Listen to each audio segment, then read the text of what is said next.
Hi, this is Ale from Exupro Music, and in this video I'm going to show you 5 mixing tips that will improve your productions. Mixing tip number 1. Control and spice up your return tracks. So I have a piano from Nexus here, which sounds like this.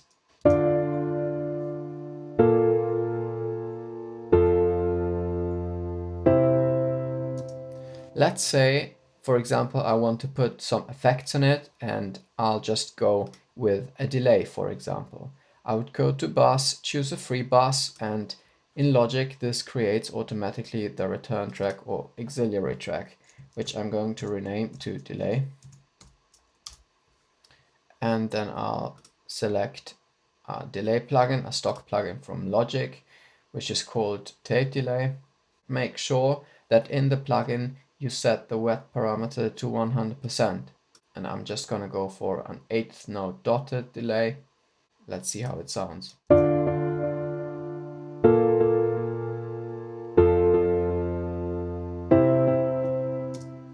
I always recommend to put on an EQ. This is the first step to really gain control over the frequencies that you want in your signal and the frequencies that you don't want to let through. By choosing a low cut filter, you can actually remove all the lower frequencies. If you do this, you immediately have a cleaner sound. You can also, with a high cut filter, control the high frequencies. So if you want a delay that sounds darker, you can just quickly filter the higher frequencies and you can achieve this very fast.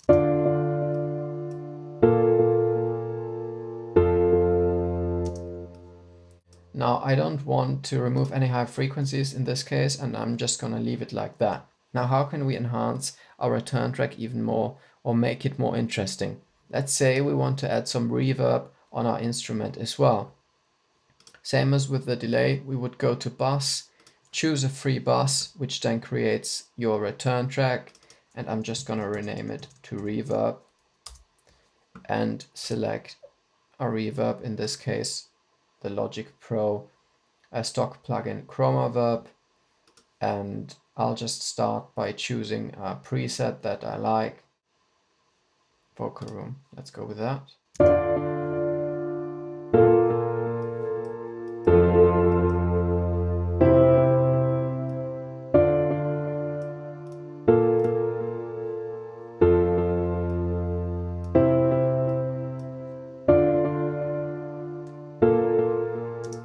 This reverb applies only on the first hit of each chord of the piano.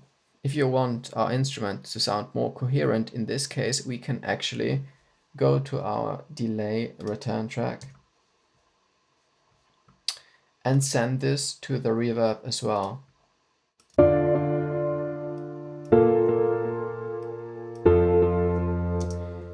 This will actually make each repetition of the delay have reverb on it as well, and therefore make your whole instrument sound more coherent and also have more space.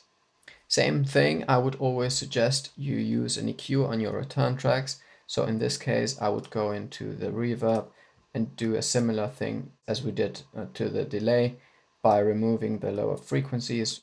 Those lower frequencies from your instrument or from the delay reverb, if you don't remove them, can actually take the space that another instrument would like to have and therefore can muddy up your mix. So same thing. Sometimes you can even go up to 300-400 Hertz on your reverb just to make it more clean.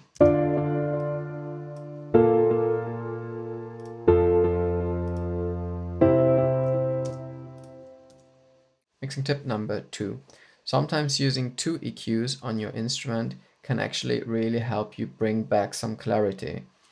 This is very useful if you use an EQ to initially sculpt the sound of the instrument, and then we might choose to add some effects like compression. There might be heavy compression on it, some distortion, and those effects can actually bring some of the unwanted frequencies back, which then benefit from a second EQ at the end of the chain to remove them again.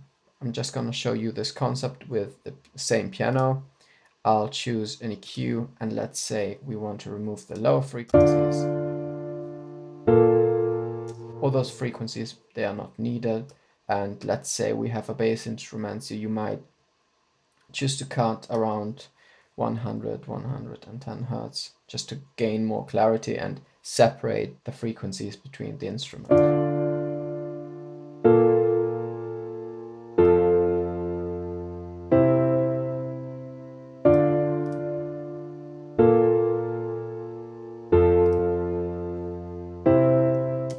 Now let's say we want to go for a pop or house type of piano and we decide to put some compression on it.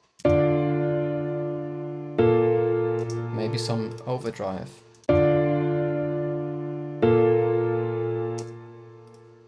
It can also bring back some frequencies that we don't like. With a second EQ, we can solve this problem.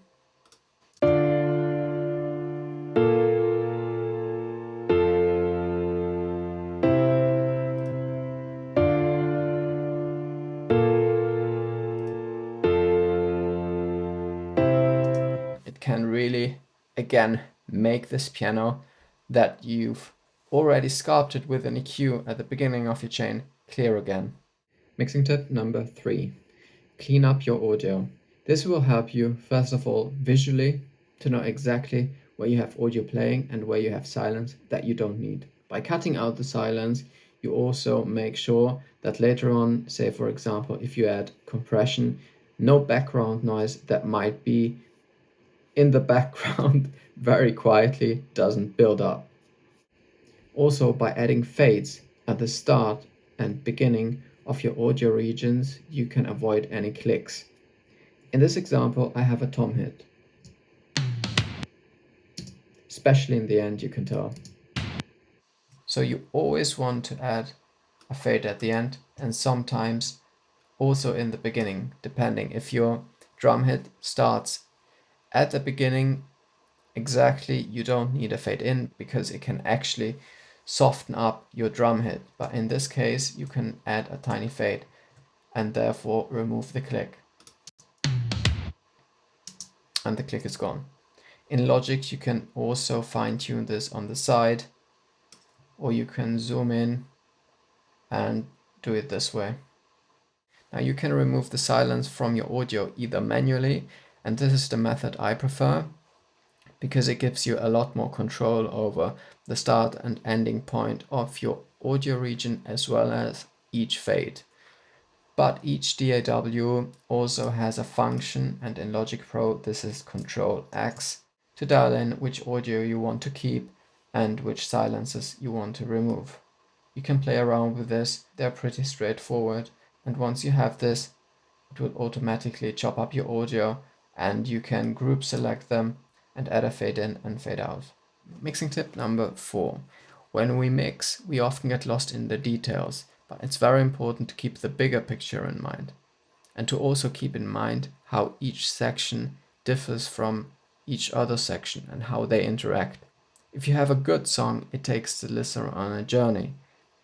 You want your song to evolve, and this happens only with good dynamics, with changes in energy and space. We can control this during mixing with different tools like EQ. We can remove, say for example, in electronic dance music during the pre-chorus, it's very common practice to remove the lower frequencies to have a drop with a lot of bass frequencies, which then has a lot more impact. You can also do this by automating the volume. For example, in electronic dance music during the pre-chorus, you can use some volume automation to make the difference of the volume between the build-up and the chorus bigger and therefore have the drop more impact.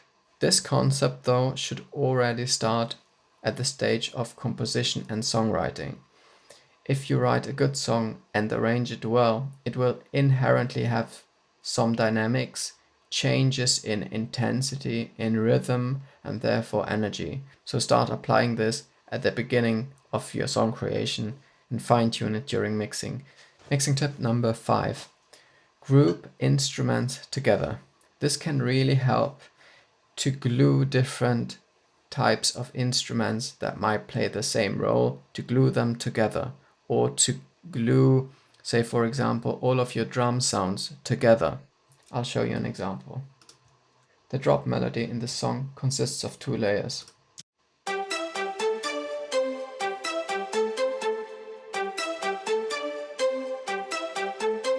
A synth that I took from Kontakt, and the other one is just a violin.